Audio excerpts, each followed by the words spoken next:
तंत्र के सेनानियों का सम्मान विधेयक 2024 पर बोलने का अवसर दिया। पहले तो मैं मेरी सरकार को, मेरी मुख्यमंत्री जी को बहुत बहुत धन्यवाद देना चाहूँगी कि वो ये बिल लेकर के आए हैं। आपातकाल की कालावधि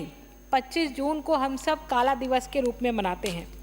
25 जून 1975 से प्रारंभ होकर के 21 मार्च 1977 तक की ये कालावधि रही और इस कालावधि में जैसा मेरे माननीय पूर्व सदस्यों ने कहा कि 12 जून को इलाहाबाद हाई कोर्ट ने श्रीमती इंदिरा गांधी के रायबरेली के चुनाव को रद्द कर दिया और इस चुनाव के रद्द होने से श्रीमती इंदिरा गांधी इतनी बौखला गई कि उन्होंने पूरे देश पर आपातकाल लगा दिया, क्योंकि उनको 6 वर्ष तक चुनाव लड़ने की पाबंदी थी। जिस तरह से कांग्रेस अभी वर्तमान में ऐसा सोचती है कि इतिहास, हिंदुस्तान के लोग इतिहास भूल गए होंगे, पर हिंदुस्तान के लोगों की याददाश्त बहुत अच्छी है, वो इतिहास भूलते नहीं हैं और भारतीय जनता पार्टी के हम सब लोग उनको इतिहास भूलने भी नहीं देंगे। जिस तरह से आपातकाल के समय सामाजिक कार्यकर्ताओं को, राजनीतिक कार्यकर्ताओं को जेलों में ठूसा गया, ना केवल ठूसा गया बल्कि जितनी हमारा मीडिया था, पत्र पत्रिकाएं थी, उन सब पर रोक लगा दी गई।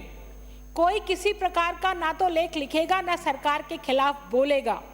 लगभग 21 माह की ये कालावधि थी, जिस कालावधि में लोग बिना किसी अपराध के जेलों में ठूस दिए गए।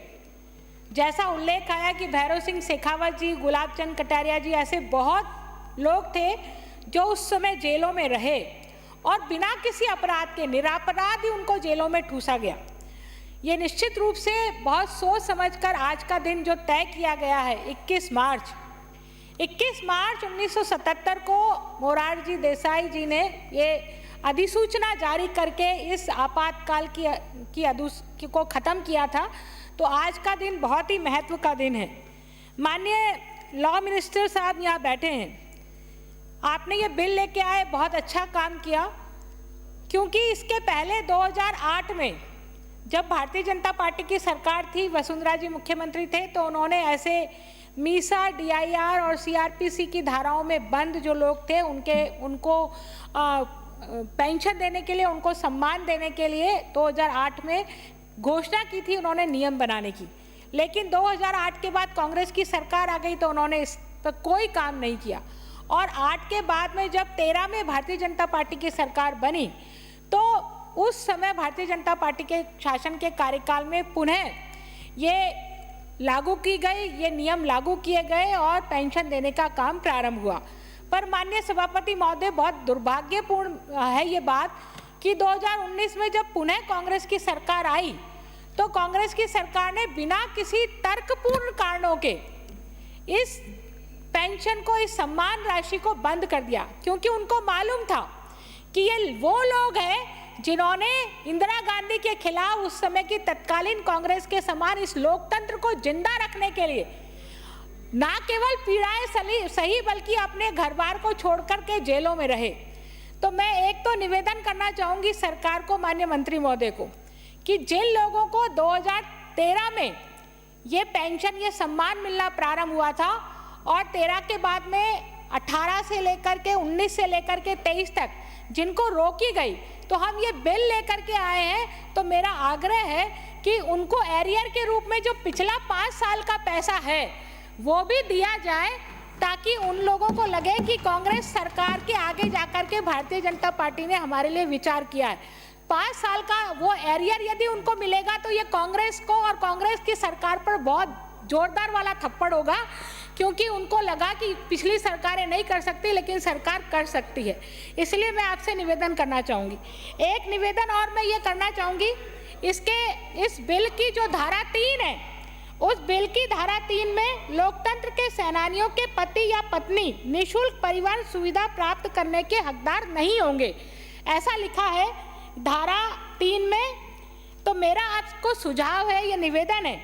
चूंकि 2025 चल रहा है और लगभग 50 साल हो गए, 75 में ये आपातकाल लगा था, 50 साल हो गए, लगभग अभी जो लोग इसके हकदार हैं वो 1200 के आसपास लोग हैं। तो 1200 के आसपास लोग हैं, इसलिए मैं निवेदन करना चाहूँगी कि लगभग 70-80 वर्ष की आयु उनकी है। हम वृद्धावस्था लोगों को भी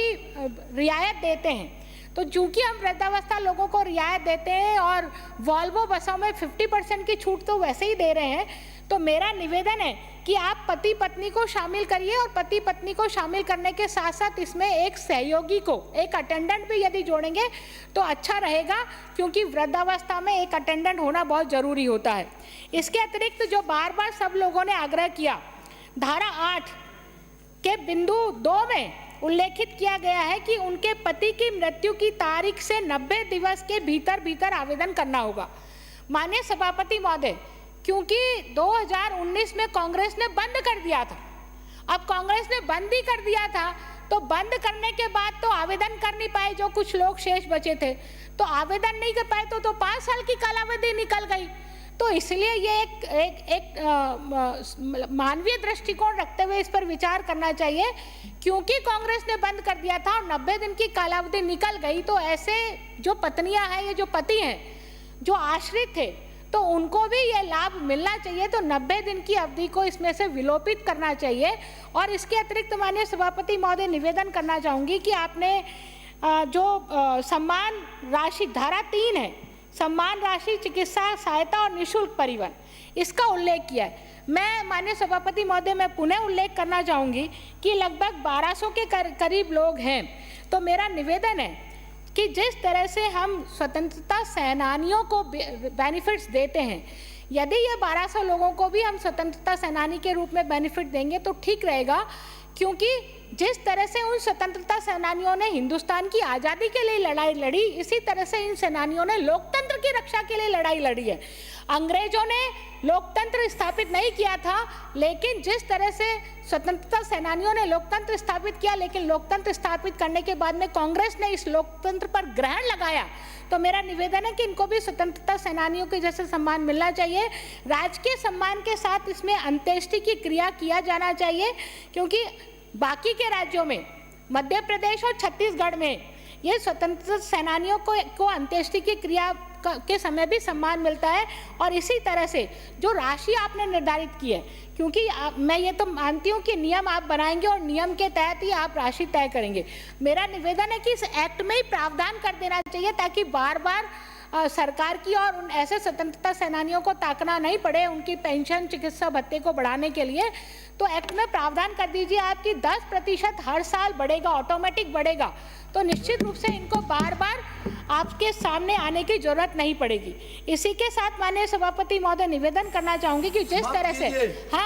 राज्य की सड़कों पर टोल फ्री हम विधायकों को, सांसदों को, जनप्रतिनिधियों को टोल फ्री की सुविधा मिलती है, उसी तरह से इन स्वतंत्रता सेनानियों को भी टोल फ्री की सुविधा मिले। औद्योगिक क्षेत्र में रियायती दर पर प्लॉट का आवंटन हो, और आपातकालीन जो रोडवेज की बसों में जो आपने उल्लेख किया है कि आप निःशुल्क सुविधा देंगे, तो मेरा निवेदन है कि नियम बनाते समय ये ध्यान रखा जाए कि रोडवेज की सुविधा सभी प्रकार की श्रेणियों में मिलनी चाहिए, सिर्फ एक्सप्रेस और या रूटीन की बसों में ना हो। तो मेरा आपसे निवेदन है। इसी प्रकार से एक अंतिम बात कह करके मैं अपनी बात को पूरा करूंगी कि सरकारी आवास में ठहरने के लिए, जैसे सर्किट हाउस में ठहरने के लिए बाकी लोगों को रियायती दर पर सुविधा मिलती है, बहुत कम लोग हैं, कोई ज़्यादा लोग नहीं, और ज़्यादा सरकारी आवास में इनको ठहरना नहीं पड़ता। कुछ 2-4 लोग जरूर सरकारी आवास में ठहरने की इच्छा रखते होंगे। तो मेरा निवेदन है कि यदि इन लोगों को भी सरकारी जितनी श्रेणियों के आवास है उनमें ठहरने की सुविधा में रियायत मिल जाएगी, तो हम वास्तव में ऐसे सेनानियों का सम्मान कर पाएंगे। और निश्चित रूप से ये जो बिल लेके आए हैं उसके लिए तो मैं आभार व्यक्त करती हूँ। जो जनमत जानने के लिए मैंने इसके लिए मांग की थी, उस जनमत जानने की मांग को भी वापस लेती हूँ, लेकिन जो सुझाव और संशोधनों के लिए मैंने निवेदन किया है उसके लिए आप जरूर विचार करेंगे। मैं बहुत बहुत स्वागत करते हुए इस बिल का अब जनमत जानने के लिए जो मैंने प्रस्ताव दिया था उसको वापस लेती हूँ। श्री अर्जुन लाल जी।